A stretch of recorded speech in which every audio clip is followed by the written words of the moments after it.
I put ground beef on top of the potatoes, and the result was incredible. For our recipe, I'm going to cut 3 potatoes into small slices. I don't know how I went so long without this delicious dish on my table. Now I make it every week. Everyone at home loves this meal, and whenever I make it, there's nothing left. Next, I'm going to add olive oil to a pan. This recipe is going to impress you. I'll transfer our potatoes to the pan. This is an amazing meal. Quick, easy, with few ingredients. And the best part, it's delicious. There's no reason not to make it at home and enjoy this treat. I'm going to add a teaspoon of salt, half a teaspoon of black pepper, 1 of paprika, and 1 of oregano. I'll mix until our potatoes are well seasoned and fried. Once fried, I'll place our potatoes in a glass dish. Guys, I love the result of this recipe.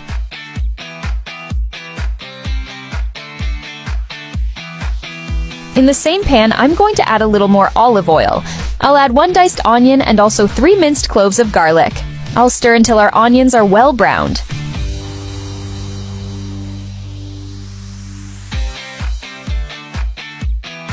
Next, I'll add 500 grams of ground beef. I'll mix our ingredients until the beef cooks a bit. Once it's like this, I'll add another teaspoon of salt, half a teaspoon of black pepper, 1 of paprika, and 1 of oregano. I'll mix all our ingredients so the beef becomes even more flavorful with our seasoning. To finish, I'll add half a cup of tomato sauce. I'll stir a bit more so the beef absorbs the flavor of our tomato sauce. Now, I'll place our ground beef on top of the potatoes. Take the chance and tell me if you have any different recipes using potatoes and ground beef. I'd love to know more about your favorite meals.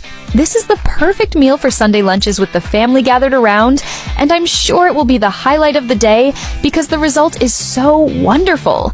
I'll add mozzarella on top of our dish. I have no doubt it will become one of your favorite meals as well. The result is so amazing, it's sure to impress you.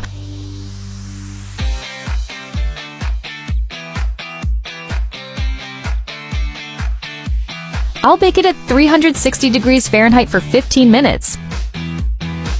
Once the time is up, our recipe will be ready. I have no doubt you'll come back to thank me for teaching you this wonderful lunch. I hope you enjoyed this recipe. Thank you so much for watching this video till the end. See you in the next video. Bye.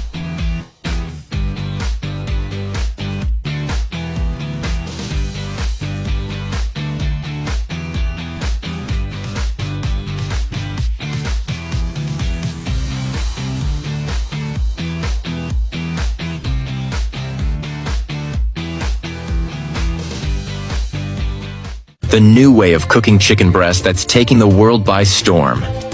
I'm gonna start by slicing 2 onions. You're gonna fall in love with the result of this recipe. The flavor is just amazing, trust me. The perfect combo of convenience and taste, straight to your kitchen.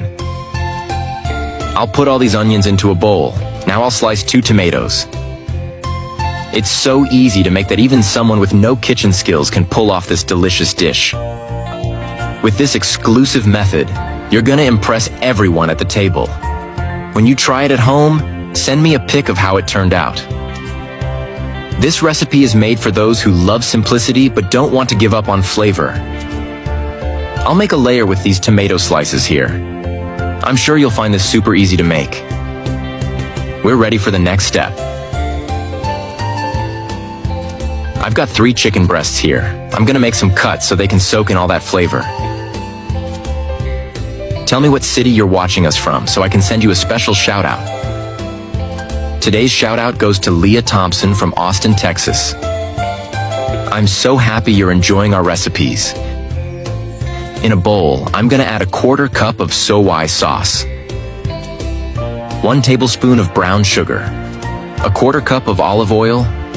I'll add 2 chopped cloves of garlic, 1 teaspoon of oregano, 1 teaspoon of salt, 1 teaspoon of thyme. I'll mix it all really well until everything is nicely combined. The best part about this recipe is how quick and simple it is. That's why it's become a regular in my house. Now I'm gonna dip the chicken breasts in here. Make sure to coat each side really well, take your time. You're gonna fall in love with this dish that makes every ingredient shine. If you get the ingredient amounts just right, I know it's gonna turn out perfect. Just like mine. I'll cover it with plastic wrap and let it marinate for 30 minutes. Bet you're seeing how easy this is. After the time's up, I'm gonna make another layer with the chicken. I'm sure this recipe is gonna become a classic at your place. It's impossible to make it just once. When you cook chicken at home, what kind of ingredients do you like to add? Using just a few ingredients, you'll discover the real magic lies in simplicity. Now I'm gonna bake it at 350 degrees Fahrenheit for 20 minutes. After that, I'll add some sliced mozzarella, as much as you like. I love using mozzarella, so I'm adding plenty. Then back in the oven for another 10 minutes.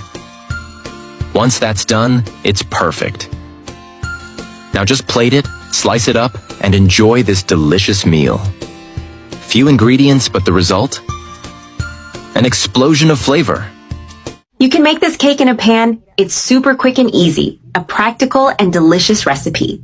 To start, I add 1 tablespoon of butter to the pan and let it melt completely. The butter has fully melted. Now I add 1 heaping tablespoon of sugar. I stir well to dissolve the sugar and let it caramelize with the butter. The sugar has caramelized, forming a golden, shiny syrup. Now, while the caramel is still hot in the pan, I add pineapple slices. I'm using canned pineapple, but if you prefer, you can use fresh pineapple. I arrange the slices evenly around the pan, making sure they are well placed. Done! All the pineapple slices are now on the bottom of the pan. Now, I set this aside while I prepare the cake batter.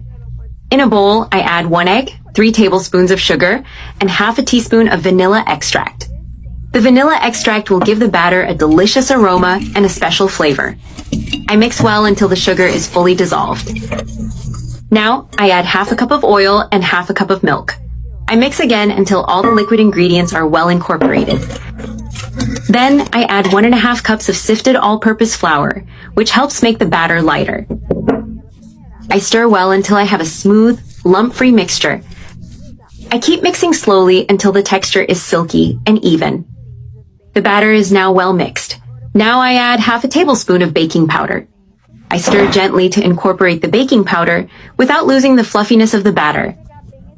This batter is amazing, super light and full of flavor. Look at this perfect texture, airy and easy to prepare. And the best part is that this recipe is super fast. In less than 5 minutes, the batter is ready to cook.